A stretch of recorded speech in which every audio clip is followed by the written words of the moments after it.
Boa noite, meus queridos. Primeiramente, quero saber se todo mundo está ouvindo, porque, como vocês podem perceber, eu estou rouca. Dá para ouvir direitinho? Gente, falar sobre culpa e rancor. Dois sentimentos que agravam os nossos corações, que nos trazem sentimentos e muitas vezes que nos trazem reações que podem gerar catástrofes nas nossas vidas. Por quê? Porque tanto os sentimentos quanto as reações, tanto elas podem nos afetar diretamente, como elas podem afetar as pessoas ao nosso lado. Para a gente começar o assunto, eu vou inverter a ordem. Se vocês me permitem, eu vou falar primeiro do rancor. Quando o outro, os nossos entes queridos, ou mesmo pessoas que só convivem conosco, quando eles agem de forma a nos lesar, e gerando com isso sofrimentos e prejuízos para nós, aí se instala o rancor e a mágoa contra aquele que violou a lei de amor, ferindo-nos. Gente, sentir rancor é algo muito fácil para nós. Sabe por quê? Porque nós temos um bichinho que nos corrói, que chama melindre. E quanto maior é o nosso melindre, quanto mais sensível nós somos, maior a probabilidade de sentirmos rancor com relação a algo que o outro nos faz. Pode ser algo pequenininho, pode ser algo simples. Por exemplo, eu liguei na casa de alguém, sei que essa pessoa está em casa e ela pede para falar que não está porque de repente está cochilando ou naquela hora está nervosa, não quer falar. Quantas vezes a gente desliga o telefone e fala assim, que droga, sei que fulana está lá, sei que fulano está lá, não me atendeu por quê, que desaforo, que isso, que aquilo. E aí a gente cria uma coisa imensa em função de algo tão simples, tão pequeno. Quantas vezes nós mesmos não nos sentimos dispostos a pequenos gestos de atenção? Mas aí a gente fala, não, Jesse, o problema não é não ter me atendido, é não ter vindo ao telefone para falar isso. O que é isso? Imagina se a pessoa vem e fala assim, seguinte, tô meio cansadinha, dá para você ligar mais tarde que eu quero tirar um cochilo? A gente também se sente ofendido. Então não adianta, não é o outro. A questão do melindre e do rancor é um sentimento que nós alimentamos. É algo que nós nutrimos. E se algo tão pequenininho como esse gera rancor, gera mágoa, imagina quando realmente o outro nos prejudica muito. Ou no nosso trabalho, ou no nosso dia a dia, ou na nossa vida amorosa. Isso fica lá dentro consumindo a gente. Isso fica lá dentro criando uma corrosão nos nossos afetos e nos nossos ânimos. E aí, eu queria trazer uma lendazinha para vocês. É uma lenda árabe. Tinham dois amigos que estavam no deserto e começaram a discutir por melindre, porque um achava que o melhor caminho era um, o outro achava que era o outro, começaram a discutir. De repente, um amigo vai dar um tapa no rosto do outro.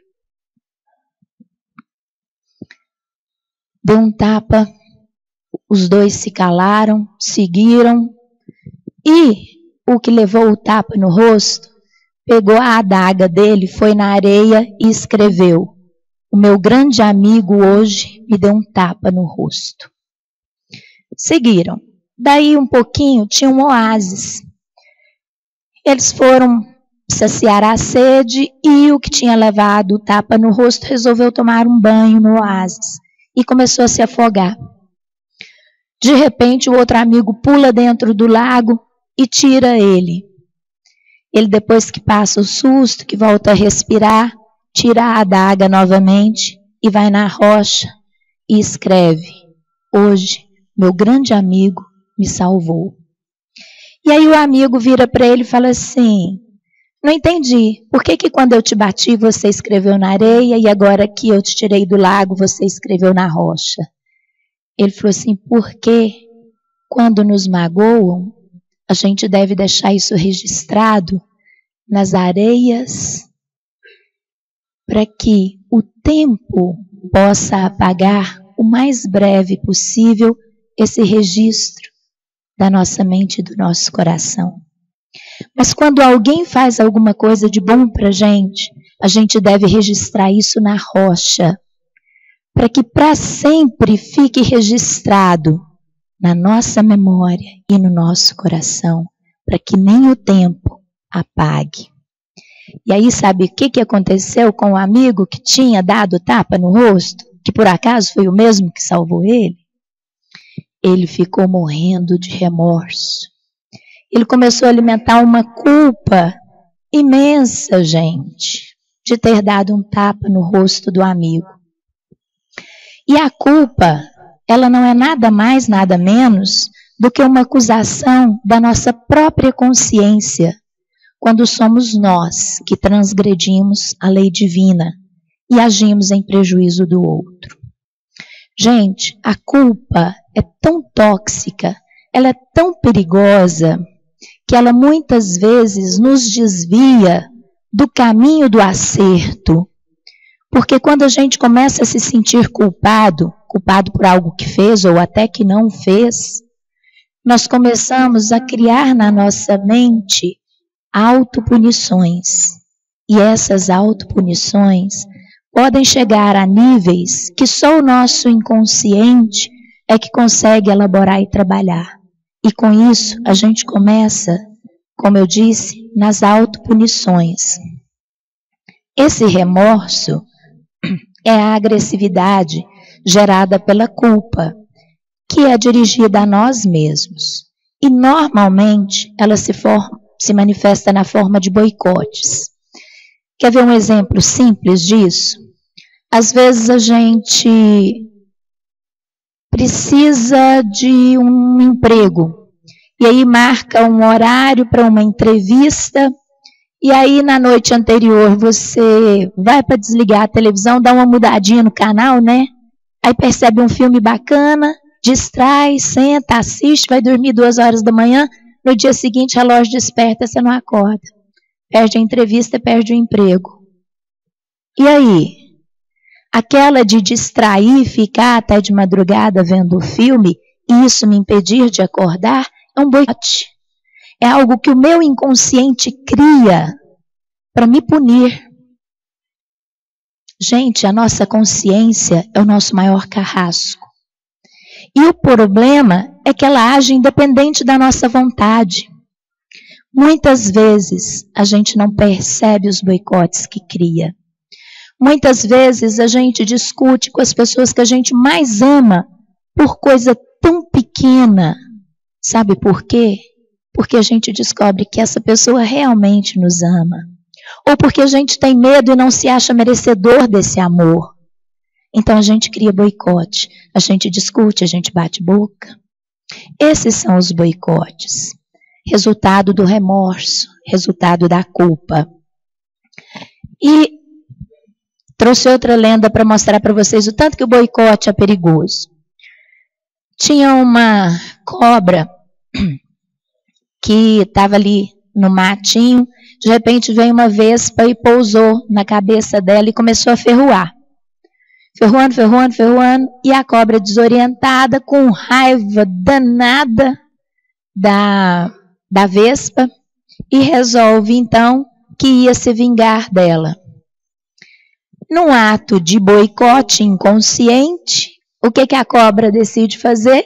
Ela vai para a beira da estrada, fica vigiando, a hora que vem um carro, ela sai correndo, bota a cabeça debaixo do pneu do carro.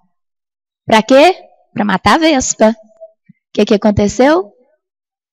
Morreu, né? Isso, exageradamente, mas é um exemplo de boicote. Tá? Quantas vezes eu gero situações que me prejudicam tanto quanto aquele que me prejudicou, ou mais do que alguém poderia me prejudicar. Tá? Meus queridos, quando o indivíduo se detém, então, nesse indesejável e nocivo remorso, esse remorso se transforma em culpa tóxica, que vai corroendo nossa paz de espírito e transformando a nossa vida num verdadeiro umbral para encarnados. Essa existência é o próprio umbral, muitas vezes. Até que a gangrena da desesperança venha consumir por completo a nossa alegria. Aí é hora de ter depressão, aí é hora de passar o dia inteiro naquela tristeza, naquela angústia, aí é hora de ter problema de estômago, aí é hora de ter todo tipo de resposta orgânica, que também é boicote, resultado da culpa e do rancor. Aí é a hora que a gente chega ao ponto de se prejudicar fisicamente. Tamanho o poder da culpa, tamanho o perigo da culpa. E quando ela consome por completo a nossa alegria, nós nos vemos verdadeiramente no umbral na terra. Só tristeza, só insegurança, só angústia, só ansiedade.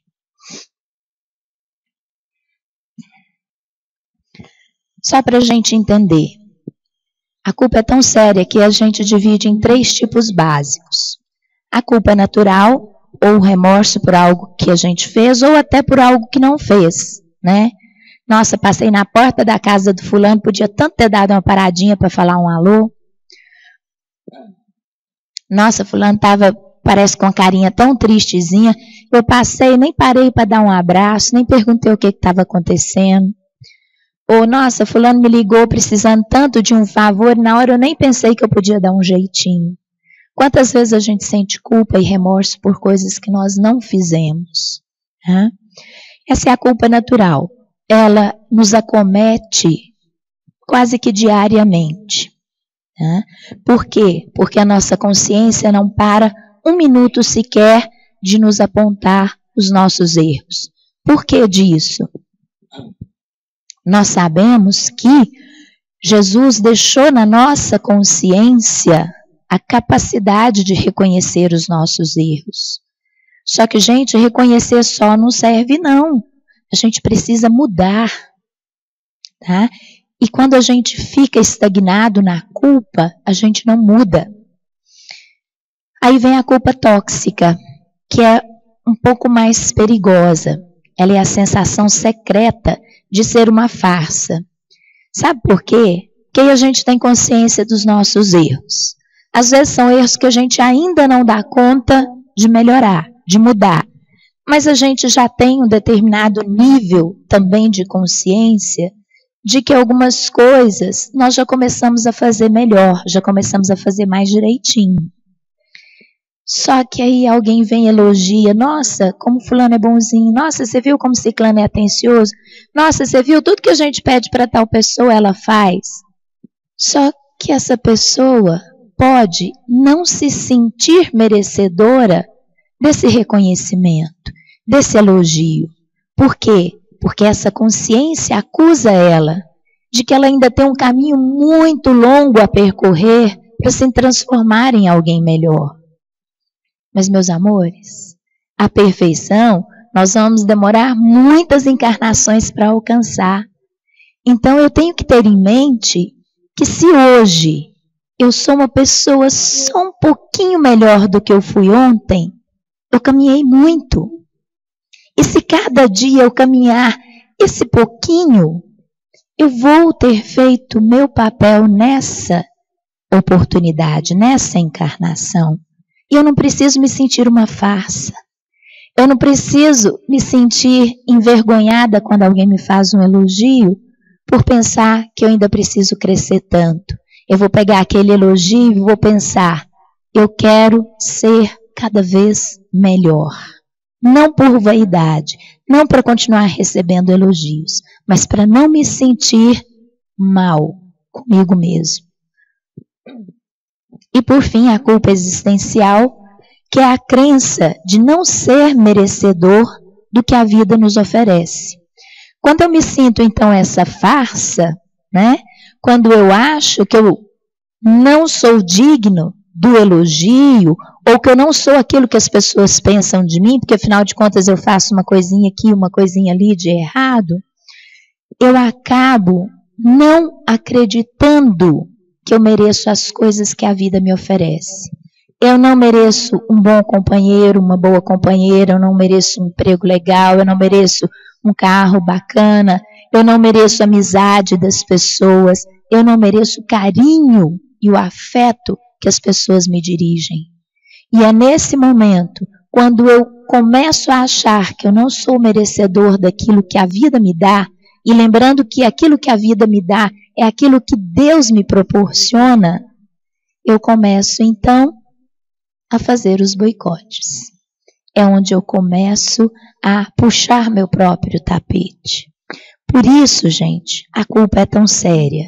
A culpa é algo tão perigoso. Exatamente a culpa e o rancor, né? A mágoa que eu tenho do outro e o remorso que eu tenho de mim mesmo, são as duas faces opostas ao perdão. O que isso nos diz? Que é esse o caminho para fazer diferente. Eu não disse que não dá para ficar parado no rancor e nem na culpa, que a gente precisa de ação efetiva. Ela começa no perdão. Se o remédio para a culpa e o rancor é o perdão, então nós estamos falando de perdão para o outro que me magoou, mas nós estamos falando de auto-perdão também. Tá? E aí é interessante, ao pensar em auto-perdão e em perdão do outro, uma coisa que todo mundo repete, que o perdão não é algo que eu dou para os outros, é algo que eu tenho ou não capacidade de sentir. Só que às vezes as pessoas falam isso, mas ninguém para analisar, né? Por quê? Gente, quantas vezes eu sinto raiva de alguém, eu tenho mágoa de alguém, essa pessoa nem sabe. Então, para quem que essa mágoa e esse rancor está fazendo mal? É para o outro, que nem sabe disso? Não, é para mim. Quando por acaso o outro sabe, isso gera uma dificuldade, um entrave no relacionamento, aí prejudica nós dois. E quando a mágoa é comigo mesmo, a culpa, aí vem os boicotes que a gente já falou a respeito. Então, de qualquer forma, o único resultado, a única ação efetiva é o perdão. E o perdão é tão importante que Jesus nos diz o seguinte, lá em Mateus capítulo 5, versículo 25. Reconcilia-te depressa com o teu adversário enquanto estás no caminho com ele, para que o mesmo não te entregues ao juiz e o juiz te entregues ao oficial e sejas lançado na prisão. Vos digo que de modo algum sairás dali até que restituas o último ceitil. Gente, rapidinho, vamos meditar sobre isso, porque essa orientação de Jesus, ela tem divisões muito claras. Por exemplo, o que é reconciliar? Que ele fala, reconciliar com o vosso inimigo. Reconciliar é reconhecer a nossa parte no conflito e aceitar a responsabilidade da solução. Não é ficar assim, não, mas foi ele que errou, não, mas a culpa foi dele. Não, não tem essa de quem que errou, onde a coisa começou.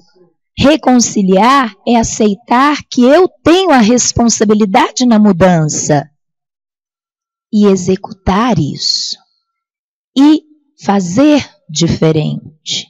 Isso é reconciliar, é buscar fazer diferente a partir do reconhecimento, não de quem tem a culpa, mas de que eu tenho a condição de resolver essa questão, seja comigo mesmo, seja com o outro.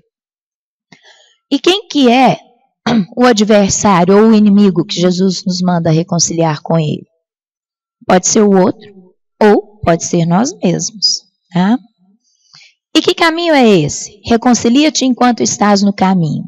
Gente, o caminho é essa existência, essa encarnação agora.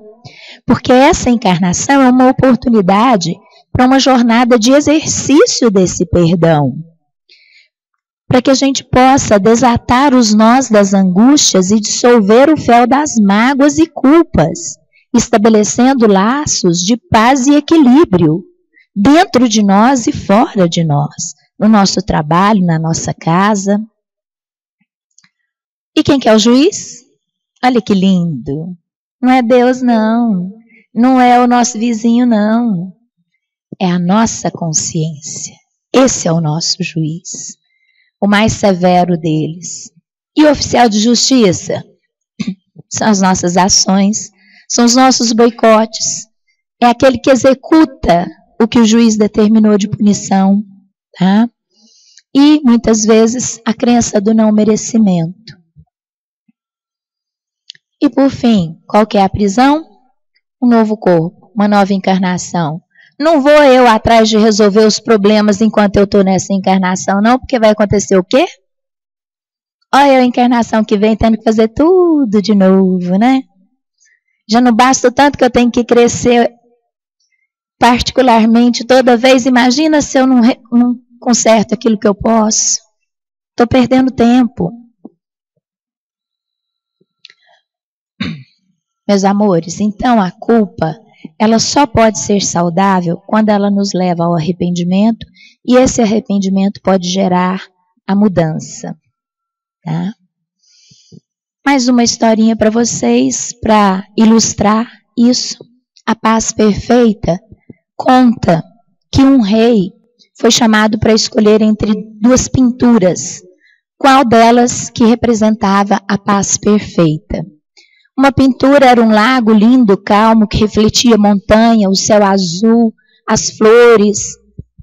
E a outra pintura era a pintura de uma floresta à noite numa tempestade, com raios no céu.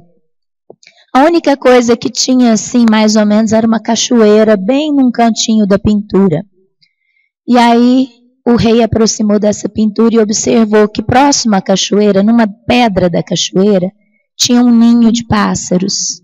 E o pássaro estava com a sua companheira e 2 filhotinhos. O rei escolheu essa pintura como a representante da paz verdadeira. E aí, quando perguntaram por quê, ele disse o seguinte: estar em paz não é sentir-se bem quando tudo ao seu redor está belo e perfeito. A paz verdadeira é aquela que nós sentimos quando, independente do que acontece ao nosso redor, nós temos equilíbrio dentro de nós e no nosso lar. Essa é a paz verdadeira.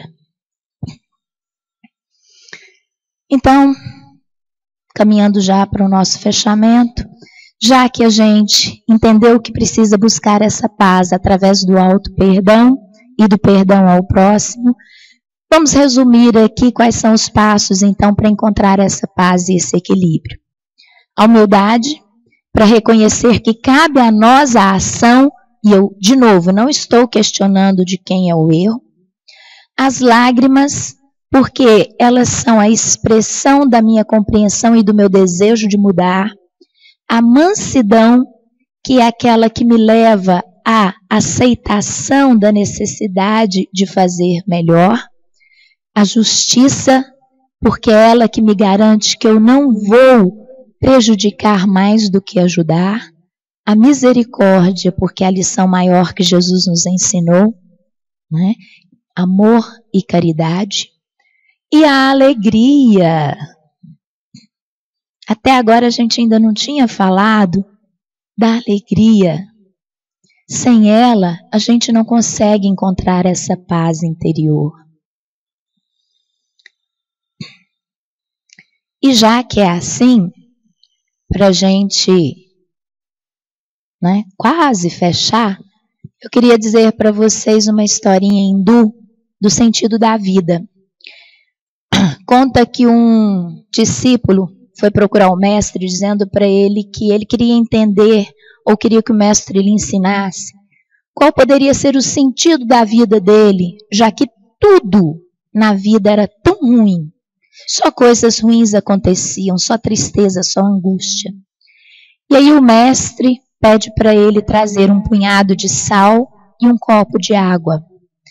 Pede que ele coloque o sal na água e beba um gole. E pergunta para ele qual o sabor daquela água. Aí o discípulo falou, horrível, e eu entendi a sua lição. Você quer dizer que a minha vida é esse copo de água, intragável. E que as dores da vida é esse sal que destrói tudo, que dá gosto ruim a tudo. Aí o mestre, caladinho, virou para ele e falou assim, pegue de novo para mim outro punhado de sal e outro copo. Só que dessa vez ele foi a um lagozinho que tinha logo na frente deles e falou o seguinte, joga o sal na água do lago. Depois pega um copo e bebe um gole. Aí o discípulo tomou. Perguntou, que gosto tem? Ele falou, delicioso, a água do lago é maravilhosa. Mas eu não entendi a lição, mestre. E aí o mestre diz o seguinte, o sentido ou a dimensão da dor está na importância que você dá a ela. Quando você resolve concentrar a sua dor no pouco que você acredita que tem, ela fica intragável. Mas quando você dilui a sua dor em tantas coisas boas e belas que estão ao seu redor e muitas vezes você não vê, ela passa a ter um gosto ameno, se não agradável. E aí, meus amigos, eu digo a vocês, quantas vezes a gente esquece que diante das dores da vida, ao invés de chorar ou lamentar ou criar boicotes, a gente pode buscar a paz interior. E sabe qual é o primeiro passo para isso? Sabe como que a gente começa a lançar as nossas dores num lago? Quando a gente começa com uma coisa simples, simples, simples. Quando a gente começa a sorrir. Esse é o primeiro e o mais simples exercício do caminhar para superar a culpa tóxica e o rancor. E sabendo disso, eu queria ver em cada rosto, agora, nesse momento, um sorriso. Eu queria que vocês, nesse sorriso, prestassem atenção num recadinho.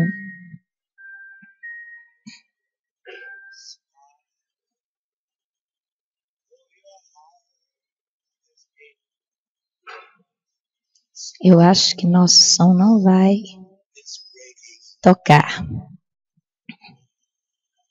Para variar, né?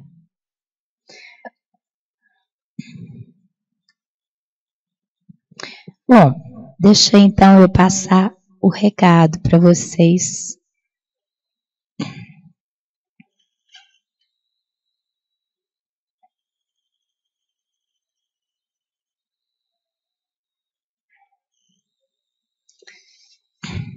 Porque eu não sei o que aconteceu com o som. Quando há nuvens no céu, e você sobreviverá. Aliás, eu quero fazer um outro exercício aqui antes.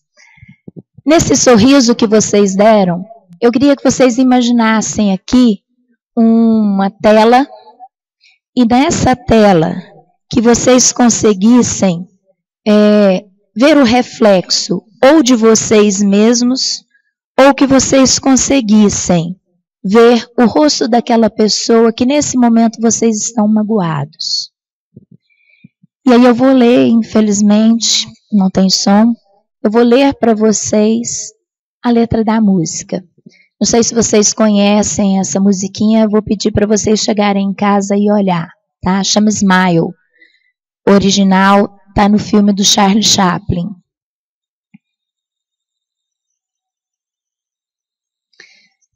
Se você apenas sorrir com seu medo e mesmo com a sua tristeza, se você aprender a sorrir, talvez amanhã você verá o sol vir brilhando para você. Se você sorrir, seja em que momento for, você vai sentir o calor de Jesus. Você vai ver essa luz iluminar a sua face com a alegria. Você vai ver que se esconde todo o rastro de tristeza.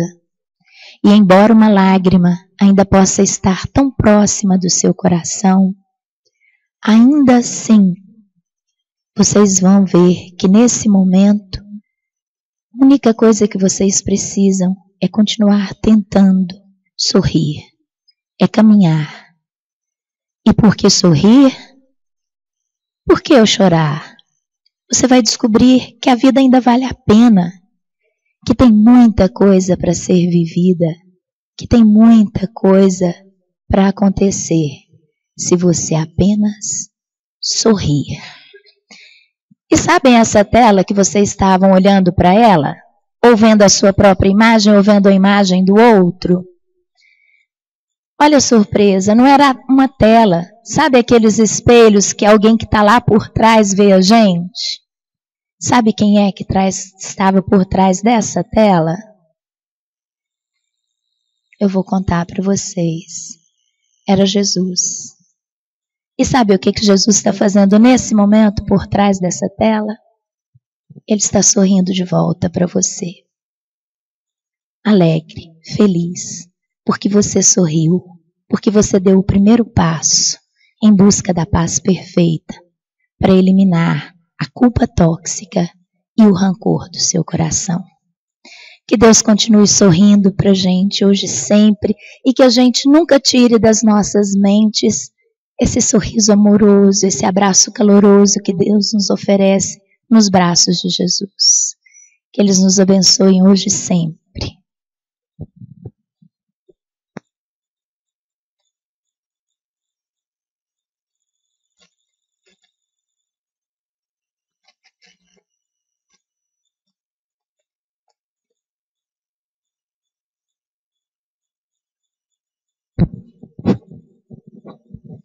Agradecemos